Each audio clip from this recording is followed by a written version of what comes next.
begin to shine, quiet thoughts fall into line. Every moment builds a tone, shaping stories of our own. Luzes brandas pelo ar, ecos leves a se formar, cores no surgir, tudo pronto pra ouvir. Cahaya lembu diudara, halus mulai terbentuk. Warna baru muncul, segalanya bersedia untuk didengar.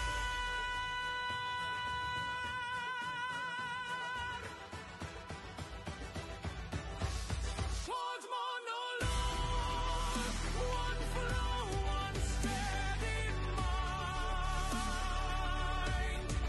One monologue, clear notes in carbon time.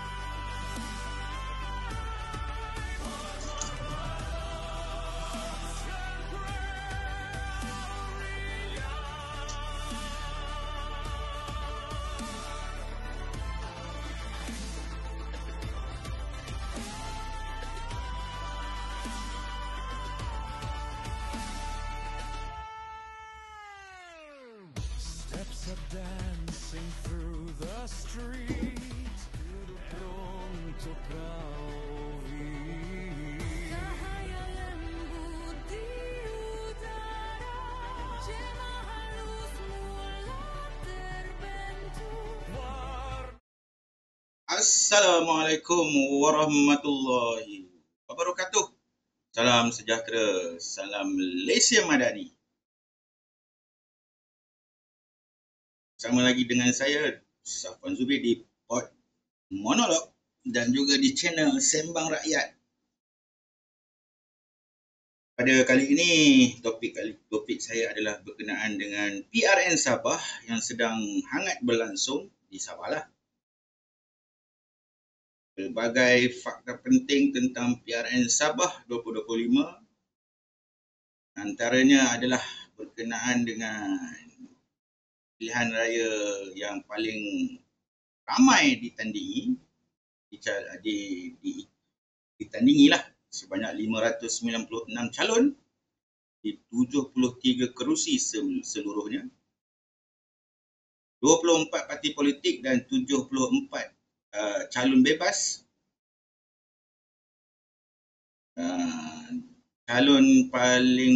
Pertandingan paling banyak dipertandingi iaitu sebanyak 14 penjuru di kawasan Tulik yang ada lebih kurang 14 orang yang bertembung. Ini telah menjadikan pecahan undi etnik di Murut dan juga Dusun. Ketua tempatan ada yang merasa tidak puas hati. Parti besar mungkin ketandusan calon yang heavyweight untuk dihantar di Dun Tulik. Dijangka juga Dun Tulik akan membawa kejutan. Tidak ada satu pun Dun yang ditandingi ada 1 lawan 1, tidak ada. Paling minimum calon yang bertanding adalah 8 orang. Paling minimum. Pengundi 18 tahun ke atas adalah seramai 300,000 pengundi muda. Yang paling tinggi pecahannya di Malaysia. Kebanyakan pengundi-pengundi muda di Sabah adalah tidak loyal pada parti kerana apa dikatakan menurut daripada kajian, kebanyakan pengundi-pengundi muda adalah tidak berminat dengan perjalanan parti yang ada sekarang di dalam politik di Malaysia. So undi itu akan lebih berdasarkan kepada brand calon yang akan bertanding di Dun tersebut. Antara perkara-perkara yang disebutkan di PRN Sabah kali ini adalah berkenaan dengan autonomi negeri dan peruntukan pembangunan pedalaman. Yang ini lebih kurang bersangkutan dengan MA 63 tentang royalti minyak. Rakyat Sabah lebih merasakan janji sudah lama, hasil masih lagi tiada. Itu adalah serba sedikit tentang fakta-fakta penting yang berada di PRN Sabah kali ini. Kali inilah. Kali ini. Setiap 5 tahun kalau kita lihat, kita dengar banyak janji-janji yang sama. Tapi bila bendera itu ditabuhkan, sorokan akan makin mereda.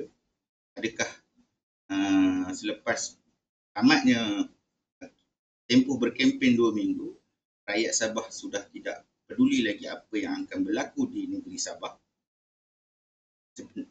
Disebabkan apakah yang betul-betul berubah untuk negeri Sabah semenjak daripada selepas kejatuhan Barisan Nasional pada 2018? Atau rakyat Sabah hanya mampu tebus semula hak dan juga maruah negeri di bawah bayu yang sudah lama tercalar? Adakah mereka mampu? Soalan ini bukan lagi satu yang kita cakap-cakap kosong di kedai-kedai kopi. Ia dah lama menjadi satu gema kemarahan bagi seluruh rakyat di Sabah, daripada Kudat sampai ke Tawau. Di bandar, orang makin lantang bersuara tentang tuntutan 40%. Ada juga yang terus bertanya kepada Perdana Menteri terus di jalanan, dan juga telah diberikan jawapan oleh PMX sendiri. Mungkin ada yang berpuas hati dan mungkin ada yang tidak berpuas hati. Itu sudah menjadi satu lumrah di dalam kehidupan kita. Manakala di kampung pula rakyat lebih risaukan tentang jalan raya yang masih lagi merah yang tidak berturap. Ada paip air yang dipasang tidak berair, namun ia masih kering, tidak berair, dan elektrik yang kejap ada, kejap tak ada. So, pilihan raya negeri Sabah ke-17 ini bukan lagi sekadar laga politik biasa. Ia adalah satu referendum, satu pertaruhan tentang jiwa dan juga masa depan Sabah. Sebelum saya meneruskan segmen yang seterusnya, ingin saya minta kepada anda semua supaya subscribe, share jika dapatan-dapatan yang saya datangkan ini bermakna, dan jangan lupa like dan sharekan ke seluruh kepada kawan-kawan sekiranya ia memberikan manfaat kepada anda semua. Yang penting jangan lupa subscribe. Okey, sebelum kita sambung, kita rest 2 minit dan kita ke segmen yang pertama.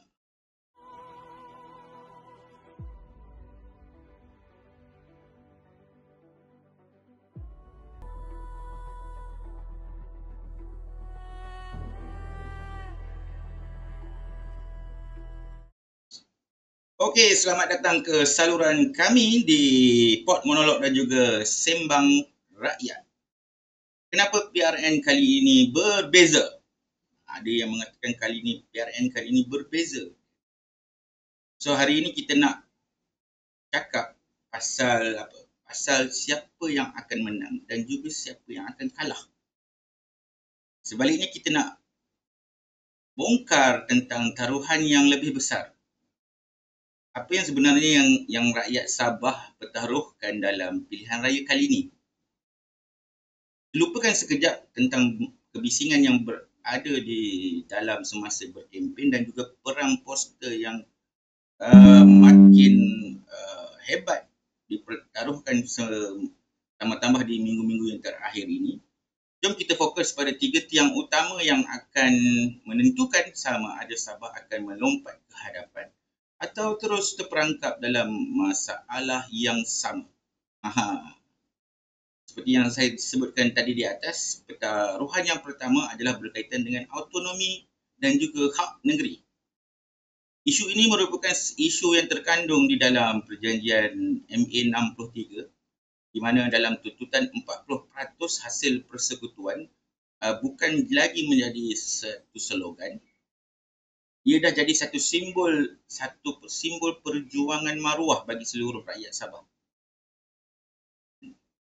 Ada yang mengatakan bahawasanya Sabah tidak maju-maju kerana MA63 itu tidak dilaksanakan dengan begitu baik oleh kerajaan yang sebelum ini, terutama pada Kerajaan Barisan Nasional yang tidak pernah menitik beratkan langsung tentang MA63.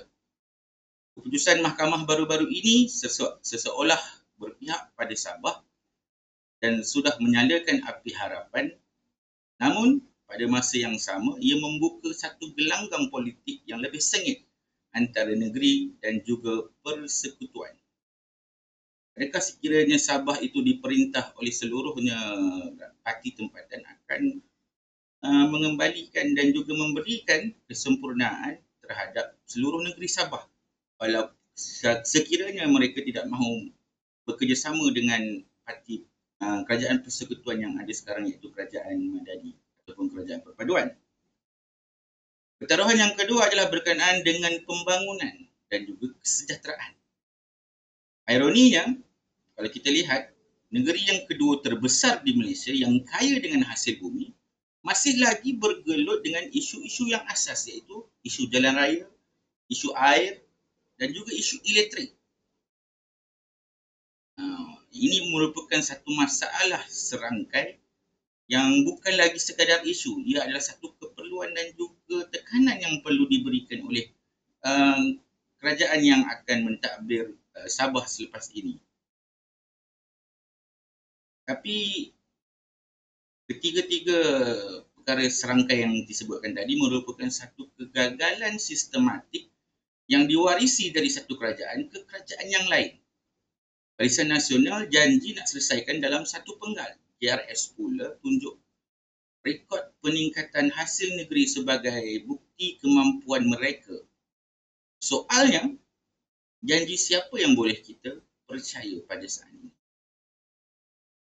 Oleh itu, renungan terhadap siapa yang akan memimpin di kawasan dan juga di negeri adalah yang akan menjadi keutamaan kepada pengundi-pengundi, terutamanya kepada pengundi-pengundi muda seramai 300,000 orang yang paling tinggi di dalam Malaysia. Taruhan yang ketiga adalah berkaitan dengan identiti dan juga kestabilan politik. Politik Sabah yang sentiasa bergelora, kalau kita lihat, ia akan menyebabkan berlakunya persimpangan politik, itulah persimpangan di kestabilan itu tidak ada di dalam sesuatu pentadbiran, maka dia akan berlakunya berantakan, tidak sealiran. Adakah pengundi, kalau kita lihat, adakah pengundi akan terus memberikan kepercayaan mereka kepada parti-parti tempatan kali ini yang nampaknya dilaungkan dengan hebat oleh parti warisan dengan membawa slogan Sabah untuk Sabahan. Sebab apa? Ini antara parti yang kuat menyebut tentang Sabah for Sabahan, iaitu daripada parti warisan itu sendiri, yang di mana kebanyakan seluruh daripada wakil-wakil ataupun calon-calon yang dari mewakili parti warisan adalah calon-calon yang berasal daripada negeri Sabah. Adakah formula ini akan memberikan titik permulaan kepada negeri Sabah untuk maju ke hadapan ataupun di sebaliknya? Kemungkinan akan berlaku juga pilihan yang lain daripada penduduk Sabah, di mana mereka memilih untuk memilih parti-parti gabungan yang sebaris dengan kerajaan persekutuan dengan harapan ia bawa kestabilan dari segi dana. Sebab apa, kalau kita lihat pada saat ini hampir 13 perkara yang telah dilunaskan oleh Kerajaan Perpaduan melalui referensi yang kita dapatkan daripada media. 13 perkara daripada 29 perkara telah dilunaskan oleh Kerajaan Persekutuan melalui MA63 yang mintakan oleh seluruh penduduk Sabah, sehingga hari ini sudah 13 perkara diberikan oleh Kerajaan Perpaduan iaitu melalui Datuk Seri Anwar Ibrahim. Kerana apa? Sebelum itu tidak pernah diberikan sebarang petunjuk, sebarang ihsan daripada kerajaan yang sebelum ini kepada negeri Sabah. Dengan lebih 20 parti politik dan juga ratusan calon yang bertanding, ini antara yang teramai yang pernah berlaku dalam sejarah negeri Sabah lah. Pilihan raya kali ini mungkin dia tidak menjanjikan. Pilihan raya kali ini ia menjanjikan satu pertarungan yang sengit yang mungkin boleh berakhir dengan macam-macam senario. Yalah, mungkin ada yang kuat, mungkin akan kalah dengan yang lemah. Mungkin yang dia rasa yakin untuk dia memenangi semula kawasan tersebut, dia tidak berjaya. Mungkin ada calon parti bebas, walaupun ada daripada penganalisa politik mengatakan mungkin tidak ada satu calon daripada parti bebas pun yang mampu memenangi pertandingan di dalam PRN Sabah kali ini. Nampaknya seperti juga parti daripada kerajaan betul-betul bertungkus lumus dalam untuk memenangi hati rakyat Sabah, ataupun sekali lagi kerajaan Madani yang ada sekarang bertanding di negeri Sabah merupakan satu gabungan yang rapuh, yang paling ditakuti dan juga takut dihantui oleh politik lompat hati. Adalah kedengaran. Sebab apa? Sabah merupakan antara negeri yang paling tinggi daripada segi melompat-lompat seperti katak ni. So dalam video kali ini kita akan kupaskan tentang ketiga-tiga pertaruhan ini. Kita akan selongkar di sebalik manifesto dan juga janji manis untuk kita faham apa sebenarnya yang dipertaruhkan. Atau adakah ia hanya sebatas diperkatakan? Pertaruhkan ni dia mesti dibalas kan. Kita kalah bet lah. So, kita menang bet, so kita kena beri lah. Dan yang paling penting, apa kesannya pada rakyat negeri Sabah terutamanya. So, jangan lupa subscribe Port Monolog ataupun Sembang Rakyat. Jangan lupa like jika ia memberikan manfaat. Jika ia memberikan manfaat, jangan lupa share kepada rakan-rakan agar saya dapat meneruskan lagi perkongsian-perkongsian tentang politik dan juga keilmuan tentangnya bersama dengan anda. Kita berehat 2 minit sebelum kita bersambung topik yang seterusnya.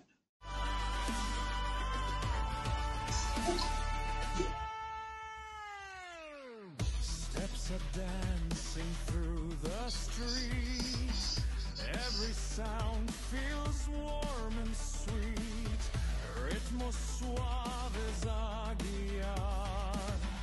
Paths unfolding where we are. Voices drift across the lane. Steps are dancing through the streets. Every Okey, kita bersambung lagi dalam segmen yang kedua. Segmen pertama, sama dengan saya, Safwan Zubir di Port Monolog ataupun di Sembang Rakyat. Sebelum tu saya nak promosikanlah satu produk. Siapa yang tinggal di Bandar Tapah, saya ingin promosikan pizza Tapah, iaitu pizza lokal yang dibuat oleh orang tempatan di Bukit Baldwin, Tapah, di Pekan Tapah, di kios Merah Putih, betul-betul di tengah-tengah Pekan Tapah. Boleh dapatkan pizza tersebut yang saya rasa dengan harga yang berpatutan dan juga rasa yang amat lezat. Kerana apa? Walaupun sudah lebih kurang beberapa jam, dia masih lagi dalam keadaan lembut. Jangan lupa Pizza Tapah.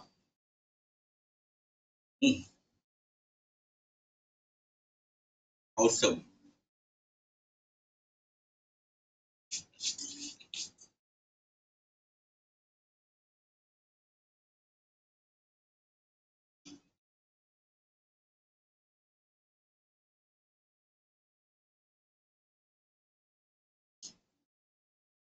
Okey, nak sambung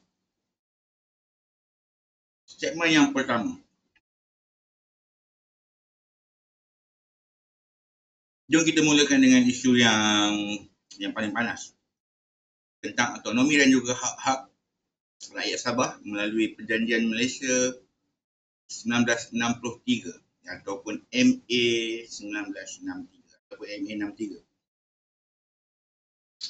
Untuk kita faham kenapa isu ni nampak macam begitu kritikal je, kita kena undur sedikit ke belakang lah. Kita melihat MA 63 ni bukan satu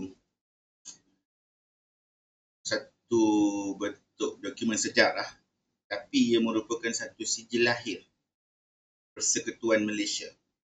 Kerana apa? Ketika sebelum 1963, iaitu sebelum tandatangani pada 16 September 1963, Malaysia ataupun lebih dikenali pada ketika itu sebagai Tanah Melayu. Selepas ditandatangani bersama dengan Sabah Sarawak, maka terbentuklah Persekutuan Malaysia. So fikirkan ia macam mana satu kontrak antara satu rangka kongsi lah. Perjanjian ini merupakan satu rangka kongsi. Sebenarnya kalau kita fikirkan lagi dalam sedikit, sebenarnya kalau tidak bergabung antara Sabah dan Sarawak bersama dengan Persekutuan ataupun bersama dengan Persekutuan Tanah Melayu, Sabah dan Sarawak ni adalah merupakan sebuah negara. Ia bukanlah sebuah negeri. Maka selepas bergabungnya Sabah dan Sarawak bersama dengan Persekutuan Tanah Melayu kemudian menjadi Malaysia, maka sepatutnya layanan kepada Sabah dan Sarawak adalah lebih kepada layanan terhadap sebuah negara jugalah. Itulah yang sepatutnya berlaku. Itulah yang diperjuangkan oleh Sabah. Sepatutnya mereka itu mendapat layanan yang lebih daripada negeri-negeri yang ada di dalam Semenanjung. So, Persekutuan Tanah Melayu yang ada pada ketika itu yang menandatangani adalah Tanah Melayu itu sendiri, Borneo Utara yang kini dipanggil Sabah, Sarawak dan juga Singapura. Cuma dalam kontrak tu ada satu jaminan khas untuk rakyat Sabah dan juga Sarawak supaya kepentingan mereka tidak terhakis selepas bergabung membentuk Malaysia. Itu yang dikatakan tadi. Sepatutnya layanan yang diberikan kepada Sabah dan Sarawak daripada Semenanjung Tanah Melayu itu adalah yang lebih istimewa berbanding dengan negeri-negeri yang ada di dalam Semenanjung itu sendiri. Salah satu jaminan yang paling penting yang kini menjadi satu perdebatan di peringkat pusat adalah yang terkandung dalam perkara 112C dan juga 112D. Ya, Perlembagaan Persekutuan. Ia menyatakan Sabah berhak mendapat grant khas daripada kerajaan persekutuan. Ataupun yang lebih spesifiknya lagi, Sabah berhak dapat pulangan 2/5 ataupun 40% daripada hasil bersih yang dikutip dari kerajaan persekutuan di negeri Sabah. Ini bukan satu hadiah. Ini bukan macam satu bentuk bantuan. Ini dia perlu dinyatakan melalui pulangan 40% itu. Sekiranya pulangan 40% itu adalah yang rendah daripada hasil kutipan, so kita harus pulangkan dan menyebutkannya dalam keadaan yang rendah lah. Walaupun sepatutnya pulangan itu kita kata, saya telah berikan dalam kadar 17 juta ataupun 17 bilion contohnya. Sebenarnya apa yang lebih memuaskan hati rakyat Sabah adalah lebih kurang kepada di manakah, berapakah pulangan 40% itu. Kalau 40% itu yang harus ditanggung mereka dalam keadaan yang rugi, so kita kena nyatakan dalam keadaan rugi sebelum dinyatakan kita sudah menambah apa-apa yang perlu kepada rakyat Sabah melalui kerajaan persekutuan. Itu yang saya fahamlah. So ini adalah yang terkandung di dalam hak dan juga perlembagaan, sebab apa yang diminta oleh rakyat Sabah itu adalah hak yang terkandung di dalam perlembagaan. sekiranya bila dia menuntut apa yang hak di dalam perlembagaan, so kita harus nyatakan apakah yang hak bagi mereka sepatutnya dipulangkan. Maksudnya kalau hak yang dipulangkan itu adalah yang rendah daripada yang sepatutnya, maka kita kena sebutkan itu adalah yang hak yang rendah yang kita pulangkan semula sebelum apa-apa pertambahan dan juga berian lain yang diberikan daripada persekutuan. Akan tetapi sudah berpuluh tahun hak ini seolah-olah tidak pernah diberikan. Maksudnya sebelum diberikan oleh kerajaan persekutuan ataupun kerajaan Madani melalui Datuk Seri Anwar Ibrahim pada ketika ini, sebelum ini tidak pernah diberikan apa-apa pun daripada MA63 itu sendiri kepada Sabah dan juga Sarawak. Apatah lagi tentang pembayaran geran khas. Tak pernah pun dikaji semula seperti yang sepatutnya, menyebabkan Sabah itu sendiri yang sepatutnya gelarnya adalah sebuah negara, hilang potensi pendapatan yang berbilion-bilion ringgit. Itu yang dinyatakanlah. Bayangkan sebuah negeri yang menyumbang begitu banyak kepada negara, tetapi terpaksa meminta-minta untuk mendapatkan semula yang sememangnya menjadi hak mereka. Tetapi sebenarnya rakyat Sabah itu sendiri tidaklah mahu mengatakan bahawasanya mereka mahu keluar daripada kerajaan persekutuan. Tetapi mereka lebih menumpukan dan juga memfokuskan kepada hak-hak yang sepatutnya diberikan. Sekiranya ada timbul sebarang kata-kata atau bisik-bisik tentang Sabah sebenarnya mahu keluar daripada tanah Malaysia, itu adalah satu retorik ataupun satu fitnah yang disebarkan di dalam semasa PRN Sabah pada kali ini. Itu sahajalah yang telah menjadi punca kekecewaan kepada rakyat Sabah, yang saya juga lihat itu juga yang menjadi satu kekecewaan yang utama. Mengapakah kerajaan persekutuan yang ada sebelum ini tidak mahu memberikan apa yang sepatutnya menjadi hak mereka. So, gelombang kesedaran yang ada pada kali ini yang terutamanya muncul pada PRN Sabah kali ini, dia sudah mencapai tahap yang kemuncak. Tindakan berani seperti Sabah Law Society SLS bawa kes ini ke mahkamah telah membuahkan hasil. Pada 17 Oktober 2025, Mahkamah Tinggi Kota Kinabalu keluarkan satu keputusan yang bersejarah mengarahkan kerajaan persekutuan untuk menyemak semula geran khas bagi tahun-tahun yang telah berlalu ataupun yang dikatakan telah hilanglah. Keputusan ini disambut baik oleh kerajaan negeri iaitu kerajaan pimpinan GRS yang menganggap ia sebagai satu pengesahan terhadap hak Sabah. So, Ketua Menteri melalui Datuk Seri Haji Jino menegaskan yang kerajaan negeri tidak pernah senyap dan juga sentiasa memperjuangkan isu ini sehingga hari ini. Kalau kita lihat, semasa di bawah era pemerintahan Haji Jino itu sendiri telah diberikan 13 perkara melalui kerajaan persekutuan melalui Datuk Seri Anwar Ibrahim ataupun PMX tentang perkara yang terkandung di dalam MA63 tersebut. Tapi di sinilah cerita ini akan jadi lebih rumit. Walaupun menang di mahkamah, perjuangan sebenarnya baru bermula. Kerajaan persekutuan sudah berkali-kali berkata tidak pernah mempertikaikan tentang hak 40% negeri Sabah.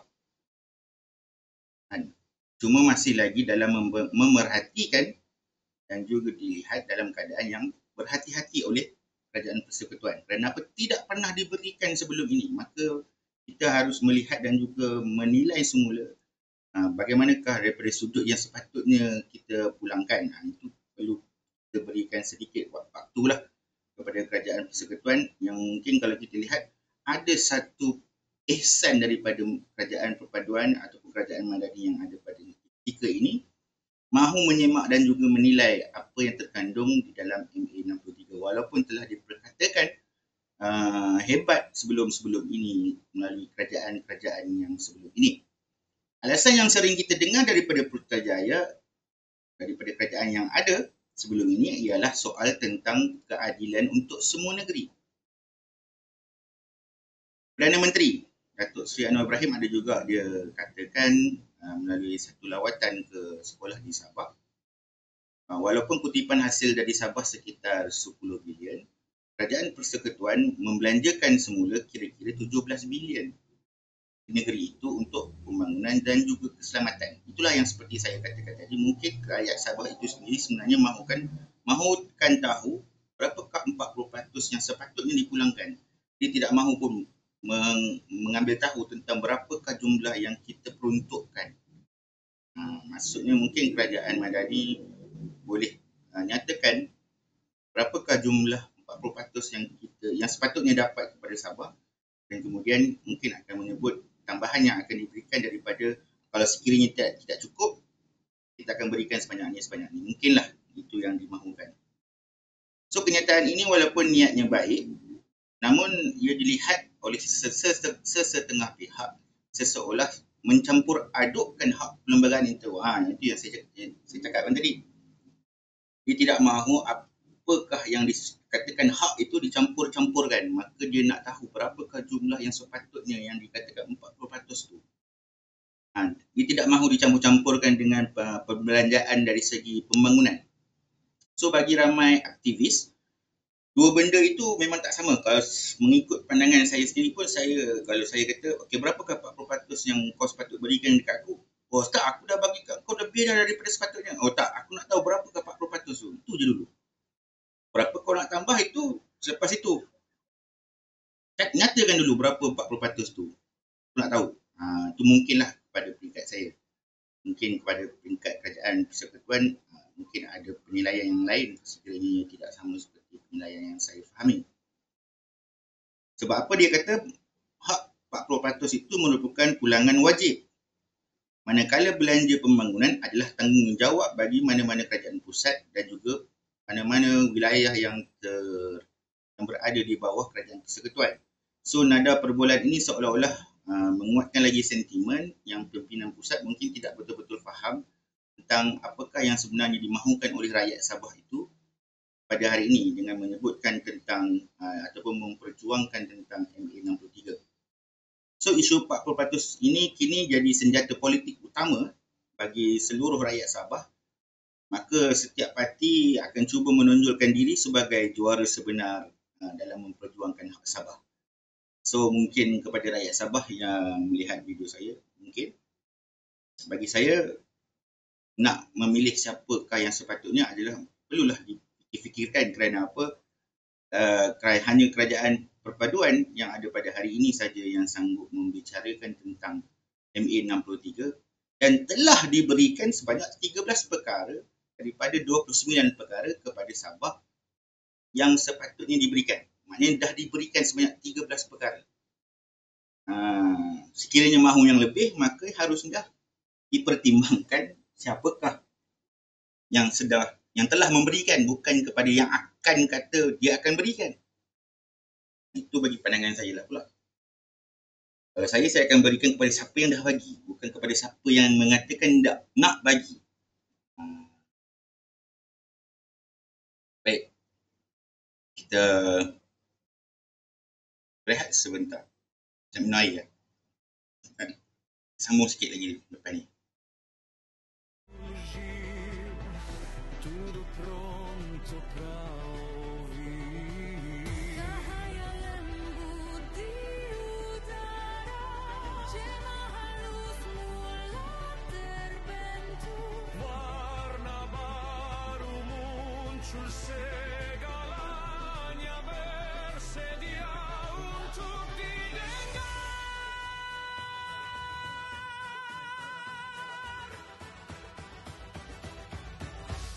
God's monologue, one flow, one steady mind. One monologue, clear notes in carbon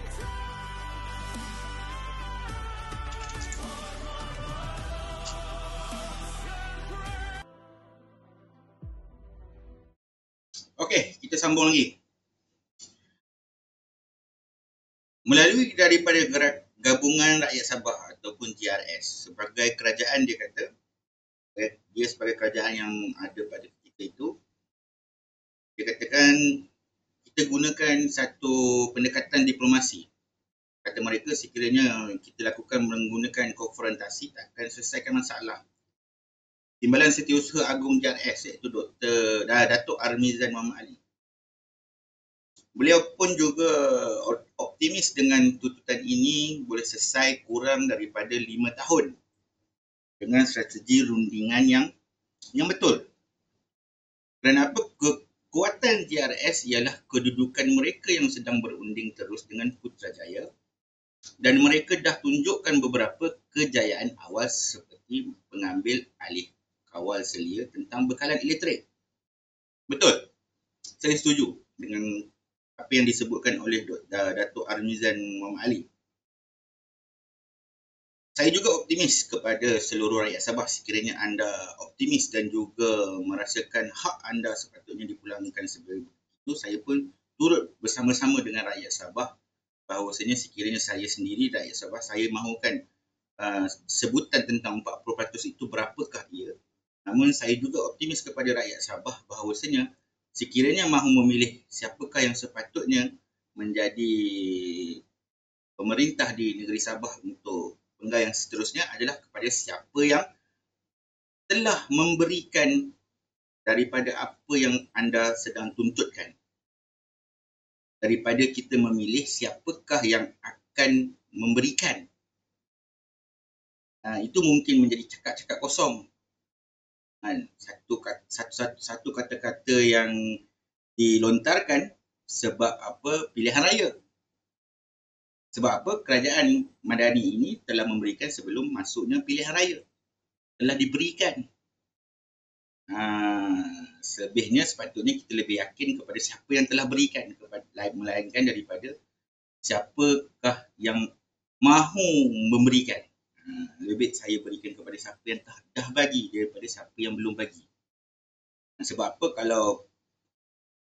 Kalau wanita-wanita lah, kalau difikirkan, dia kata, oh kenapa nak kahwin lagi seorang?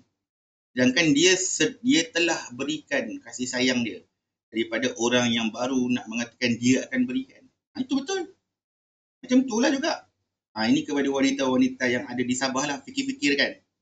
Kalau anda bersetuju untuk memberikan kepada siapa yang akan berikan, maka mungkinlah lepas ini suami-suami anda pun akan kata, kamu pun boleh pilih orang yang lain. Orang yang akan berikan. Buat apa aku nak ikut itu? Macam itulah. Okey. Parti Warisan pula di bawah kepimpinan Datuk Seri Shafie Afdal, dia mengambil pendekatan yang lebih lantang. Iaitu sebagai pembangkang, dia sebagai pembangkang atau warisan itu sebagai pembangkang. Mereka kata kerajaan JRS tak cukup tegas. Walaupun tidak cukup tegas, apa yang diperkatakan oleh Datuk Shafie Afdal, akan tetapi beberapa perkara itu telah didapatkan. Warisan itu sedang berkempen dengan slogan Selamatkan Sabah. Sedangkan JRS telah melakukan pelaksanaan, Sabah itu sedang dalam proses untuk diselamatkan.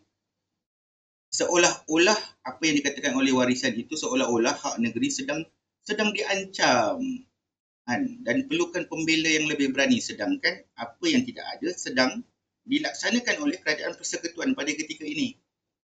So dilihat lebih nampaknya kekuatan itu kepada warisan sebab apa? Mereka mampu membangkitkan sentimen rakyat seperti apa yang berlaku di Pantai Timur. Akan tetapi ia akan menjadi satu kerumitan sebab apa? Dia baru nak mentadbir. Dia pun baru nak mengambil tahu apakah senario-senario yang perlu mereka timbangkan untuk mereka membawa perbincangan bersama dengan kerajaan persekutuan. Mungkin dia akan mengambil satu lagi tempoh yang lebih panjang. Mungkin akan mengambil setahun, akan mengambil 2 tahun. Itu yang akan telah memberikan satu kerugian kepada rakyat Sabah sendirilah. Sebab apa? Melalui kerajaan JRS itu sendiri, dia telah melakukan perbincangan itu bersama dengan kerajaan persekutuan. Macam mana pula dengan BN dan PH? Saya tetap optimis dengan BN dan PH mereka masih lagi satu gabungan yang bersama, sama ada pilih PN ataupun PH, adalah tetap akan mengembalikan semula kepada kerajaan perpaduan, maka jangan lupa pilihlah Barisan Nasional ataupun Pakatan Harapan bagi semua pengundi-pengundi di Sabah untuk PRN Sabah kali ini. Kerana apa? Sudah pasti anda akan dapat apa yang anda mahukan. Tetapi ini merupakan juga satu cabaran yang besar kepada mereka, sentimen-sentimen anti-parti Semenanjung. Dan agak kuat dalam isu kali ini. Walaupun sebenarnya parti-parti Semenanjung itu sendirilah yang telah memberikan 13 perkara daripada 29 perkara kepada rakyat Sabah. Mungkin rakyat Sabah mahu lebih panjang, dia mahu lebih cepat. Itu kita biarkanlah rakyat Sabah. Kami di Semenanjung pun kami hanya mampu melihat apa yang berlaku di Sabah itu sendiri. Barisan Nasional dan juga Pakatan Harapan pada PRN kali ini agak terlalu berhati-hati. Kerana apa? Di satu pihak mereka perlu tunjuk solidariti dengan rakan persekutuan, yang di sisi lain pula mereka perlu yakinkan pengundi Sabah yang mereka juga memperjuangkan hak negeri Sabah. Strategi mereka lebih kepada kestabilan dan juga pembangunan dengan hujah-hujah yang baik, dengan pusat adalah kunci untuk membuka dana dan juga mempercepatkan hak Sabah. Itu saya optimis dengan apa yang diperjuangkan oleh Pakatan Harapan dan juga Barisan Nasional pada ketika ini melalui calon-calon yang dipertandingkan di PRN Sabah. Oleh itu, apakah yang dipertaruhkan? Kemenangan JRS mungkin akan meneruskan rundingan secara senyap. Kemenangan Warisan pula mungkin akan menyaksikan pendekatan yang lebih lantang, mungkin, kata mereka, ataupun mereka akan menjadi katak bawah tempurung kerana tidak tahu apakah dan di manakah mahu memulakannya. Manakala undi untuk PHBN adalah satu pertaruhan bahawa kerjasama dengan pusat adalah satu formula yang terbaik pada ketika ini kerana apa? Melalui kerajaan perpaduan dan juga kerajaan Madani, 13 perkara telah diberikan semula kepada rakyat Sabah.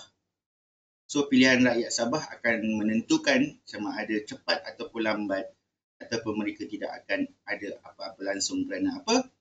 Kegagalan melakukan perbincangan yang baik bersama dengan kerajaan persekutuan hari ini. So, cukup untuk segmen yang pertama. Kita akan masuk ke segmen yang kedua. So, kita rest sebentar. Sekejap je. Banyak.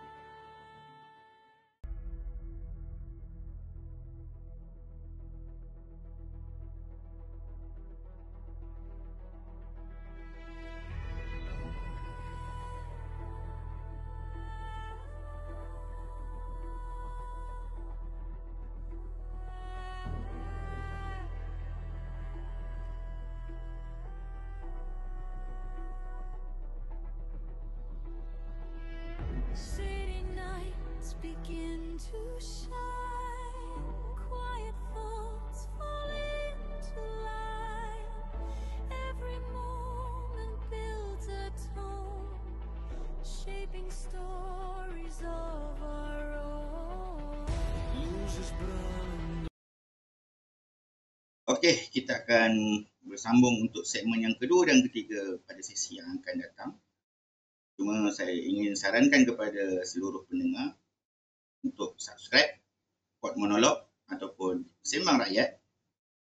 Jangan lupa share dan juga like sekiranya ia memberikan manfaat kepada anda untuk saya meneruskan lagi perkongsian-perkongsian yang ada di sebaliknya kepada anda tentang politik di Malaysia pada hari ini dan ke hadapan.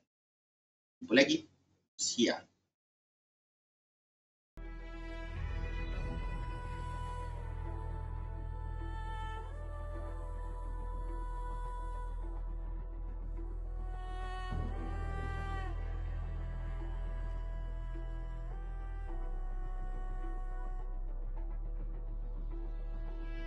City nights begin to shine, quiet thoughts fall into line.